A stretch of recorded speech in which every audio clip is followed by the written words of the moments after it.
जय हिंद। मैं Ram Shankar Tiwari, ex NSG commando, UPSTF, UPATS, BBIP duty, Naxal duty, माओवादी ड्यूटी, विशेष अभियानों में एक लंबे अरसे तक मैंने वर्क किया। आज फिर आपके सामने एक नए वीडियो के साथ, नई घटना के साथ, नई जानकारी के साथ आपके सामने प्रस्तुत है।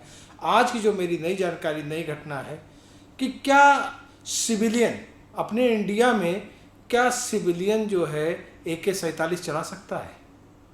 तो दोस्तों, जैसा कि एक हमारा ऐसा इकलौता देश है कि जहाँ पर कानून बहुत ही ज़बरदस्त, बहुत ही अच्छा है, जिसकी वजह से पूरा समाज अमन चैन रहता है। तो सिविलियन को वैसे हमारे देश में गन चलाने के लिए अलाउ नहीं है।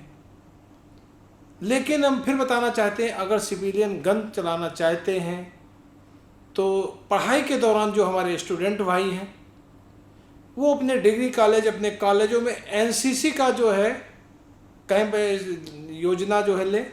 अगर एनसीसी लेते हैं तो एनसीसी के थ्रू उनको ट्रेनिंग दी जाती है, उनको सिखाया जाता है और किसी आर्मी या सीआरपीएफ किसी रेजिमेंट में जा कर के उनकी फायरिंग कराई जाती है।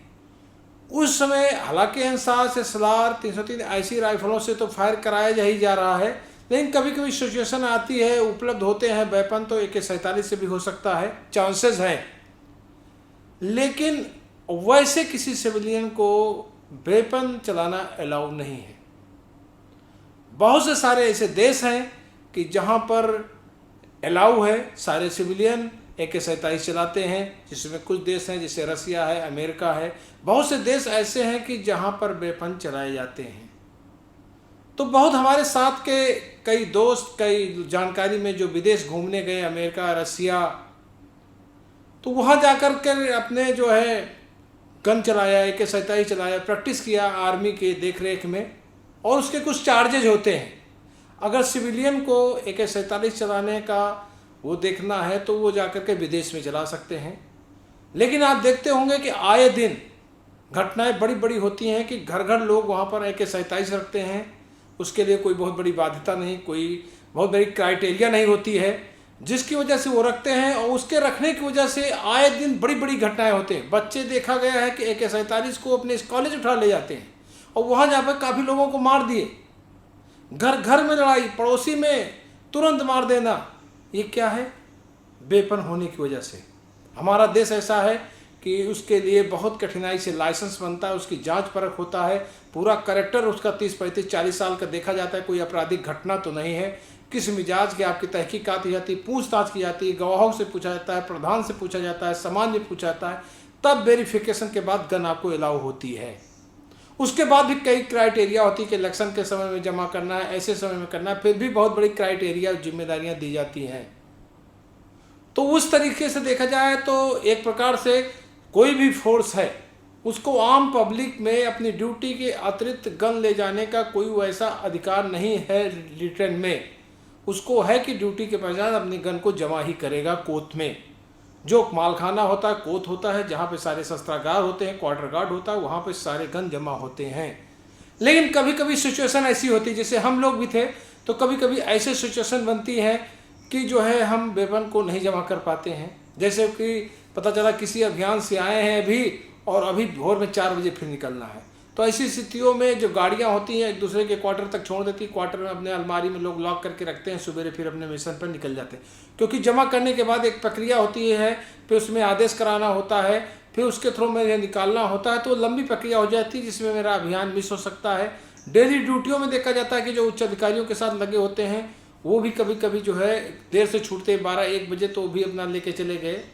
और इस तरीके से कुछ सिचुएशन बनते हैं जो वेपन रख सकते हैं। हालांकि लिखा पढ़ी में वैसे कोई ऐसा अलाउ नहीं है कि मुझे गन को अपने साथ रखना है।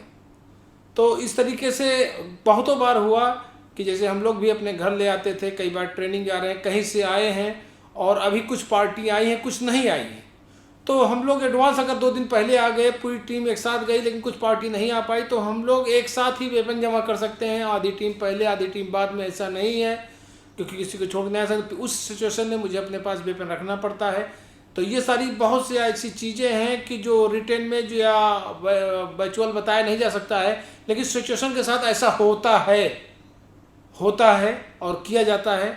तो दोस्तों इस तरीके से काफ़ी इसकी डिमांड आ रही थी, तो मुझे लगा कि इस पर लोगों को बताना चाहिए कि लोगों के मन में जो संशय और शंका और भ्रम हो वो दूर हो जाए कि AK-47 चलाना अपने इंडिया में अलाउ नहीं है। AK-47 चलो कोई वेपन चलाना अलाउ नहीं है, चलाना छोड़िए रखना भी अलाउ नहीं है, बगैर लाइसेंस के कोई अनधिकृत वेपन रखना भी अलाउ नहीं है।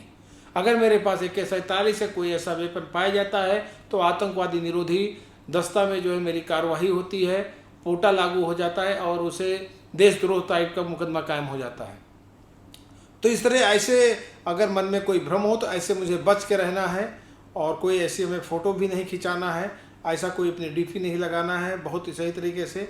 और इस तरीके अगर कभी शौक़ है कभी वो है तो हम विदेश में जाकर इस शौक़ को पूरा कर सकते हैं। उसके लिए मेरे पास एक ऑप्शन है।